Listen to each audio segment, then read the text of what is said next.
Saudara Menko PMK Muhadjir Effendi menyebutkan tindak kekerasan atau aksi perundungan yang melibatkan pelajar tidak bisa dibenarkan. Proses hukum harus berjalan sesuai dengan aturan yang berlaku.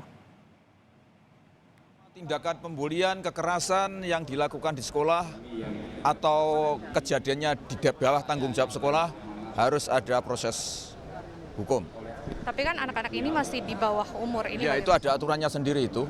Sudah ada undang-undangnya, sudah ada peraturan menterinya. Pokoknya harus tidak boleh diabaikan, harus diadakan tindakan. Pertanyaannya saudara, mengapa kekerasan dan juga perundungan di kalangan pelajar ini masih terus terjadi? Apa yang harus dilakukan untuk memutus mata rantai kekerasan itu? Kita bahas petang hari ini saudara bersama pengamat pendidikan Indra Karismiaji. Selamat petang Pak Indra, sehat selalu. Selamat petang, Mbak.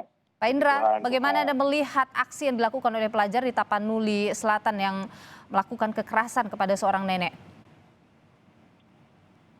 Itu bukan hal yang mengagetkan sebetulnya. Tidak mengagetkan kenapa? Sering Anda melihat hal seperti ini? Gini, tahun 2021, warganet Indonesia itu dinobatkan sebagai warganet yang paling biadab se-Asia Pasifik. Ya kan? Dan kalau kehidupan media sosialnya, digitalnya seperti itu, saya yakin kehidupan nyatanya nggak jauh berbeda. Jadi memang masyarakat kita masih jauh dari masyarakat yang memiliki kemanusiaan yang adil dan beradab sesuai dengan nilai-nilai Pancasila. Itu fakta. Ya kan? Nah, kita lihat kenapa. Nah, kita harus lihat juga sistem pendidikan nasional kita sudah belum menjadikan bangsa ini bangsa yang cerdas, bangsa yang Pancasilais atau belum. Karena itu berarti letaknya itu problematikanya di sistem pendidikan nasional kita.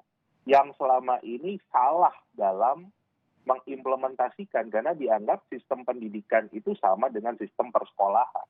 Pendidikan itu sama dengan sekolah. Padahal pendidikan itu menurut Bapak Pendidikan kita ada 3 sentra. Rumah, sekolah, masyarakat. Itu yang nggak pernah disentuh dalam arti dikembangkan untuk memang menjadi sebuah sistem pendidikan yang mencerdaskan kehidupan bangsa. Dan kita bisa lihat hasil-hasilnya. Di Tapanuli Selatan. Bayangin. Di Bandung juga ada kekerasan. Anak-anak sekolah berseragam, ya kan? Itu menendang seorang nenek-nenek. Kan nggak ada peradabannya sama sekali. Oke, Pak Indra begini, selain di Tapanuli Selatan, di Bandung juga ada aksi perundungan. Dan kita tahu juga berita-berita sebelumnya ada banyak juga aksi perundungan oleh siswa kepada siswa yang lain. Tadi Anda menyebut soal sistem pendidikan ada 3 rumah, sekolah, dan masyarakat. Yang mana yang paling memberikan kontribusi besar harusnya terhadap sikap seorang pelajar, seorang anak begitu? Tiga-tiganya harus seimbang. Makanya disebut dengan 3 pusat pendidikan. Nah, selama ini sistem pendidikan nasional kita fokusnya hanya ke sekolah. Jadi itu yang membuat tidak seimbang, tidak balance kan. Bahkan kalau kita lihat kegagalan PJJ kemarin, itu kan menunjukkan kalau memang rumah orang Indonesia nggak terbiasa dijadikan sebagai sentra pendidikan, tempat belajar kan begitu.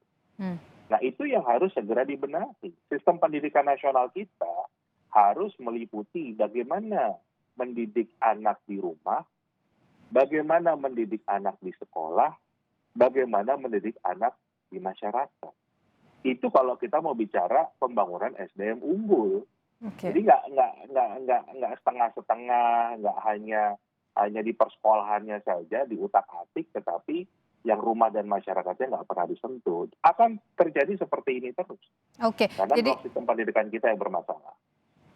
Jadi kalau menurut Anda yang miss di sini adalah pendidikan yang diberikan orang tua di rumah atau pendidikan yang diberikan tentang etika di sekolah? Gini, kalau kita mengacu ke konstitusi, ya, mencerdaskan kehidupan bangsa bukan tanggung jawab orang tua, bukan tanggung jawab warga negara, tapi tanggung jawab pemerintah. Itu konstitusi bunyinya begitu loh. Jadi kalau kita kembalikan ke sana, harusnya ini menjadi beban dari pemerintah. siapapun rezimnya, siapapun presidennya, siapapun gubernurnya, siapapun bupati wali kotanya, harus punya tugas utama mencerdaskan kehidupan bangsa. Mencerdaskan kehidupan bangsa itu terdiri dari 3 pusat tadi. Bagaimana mendidik di rumah, bagaimana mendidik di sekolah, bagaimana mendidik di masyarakat. Itu yang sama sekali belum pernah dilakukan oleh siapapun kepala negaranya, siapapun gubernurnya, siapapun wali kota atau bupatinya. Dan itu yang membuat pendidikan kita menjadi salah satu yang terburuk di dunia. Kita ini level membaca saja di level functionally illiterate. Dan itu akan berhubungan dengan sikap perilaku kita. Anak-anak kita menjadi anak-anak yang biadab seperti era zaman batu. Masih bicara tentang fisik, kan begitu. Oke, Pak Indra, yang idealnya kualitas kita. kalau dalam pandangan Anda, idealnya bagaimana membuat ini menjadi atau 3 sentra itu bisa berfungsi baik, menghasilkan anak-anak tidak hanya cerdas secara akademik, tapi juga secara emosional, memahami tentang etika. Sistem pendidikan kita yang harus dirombak. Seperti apa? Apa saran Anda? Yang pertama, kita harus punya yang namanya cetak biru pendidikan Indonesia. Grand Design Pembangunan SDM Indonesia. Karena itu kita tidak bicara hanya di sekolah tadi kan. Bahkan kemarin kita pernah diskusi dengan beberapa pakar kesehatan. Bahkan bicara itu menyiapkan SDM unggul itu dari prakonsepsi, Mbak. Jadi sebelum bayinya itu dibuat, kita harus sudah bicara bagaimana tentang kesehatan calon ayah, kesehatan calon ibu, apa yang dimakan, apa yang dilakukan, itu semua berhubungan. Nah kalau sekarang Pak Presiden kita punya program SDM unggul, tapi kan nggak jelas programnya seperti apa, targetnya seperti apa, anggarannya juga nggak ditambah. Akhirnya ya kita akan menemukan anak-anak kita yang anak-anak yang seperti era zaman batu. Gimana kita mau bicara tentang Indonesia emas? Gimana kita mau bicara tentang bonus demografi? Yang ada bencana demografi, yang ada Indonesia lemas, Indonesia cemas, kan begitu. Oke, kalau kita bicara lebih fokus kepada soal perundungan, aksi kekerasan oleh pelajar kepada entah itu temannya ataupun orang lain, apa yang harus dilakukan di sini untuk menghentikan atau membuat anak-anak memahami hal seperti itu tidak boleh dilakukan? Gini, satu, perundungan itu, bullying itu nggak akan pernah bisa hilang dari muka bumi ini. Selama ada perbedaan antara si kuat dan si lemah, si banyak dan si sedikit, itu akan selalu ada. Dan perundungan itu tidak selalu dilihat sebagai sebuah hal yang negatif. Itu dulu yang harus kita pahami. Contoh ya, tahun 2020 itu ada sebuah dokumenter yang sangat menarik, judulnya Last Dance. Itu tentang Michael Jordan, salah satu pebasket terhebat di dunia yang pernah ada.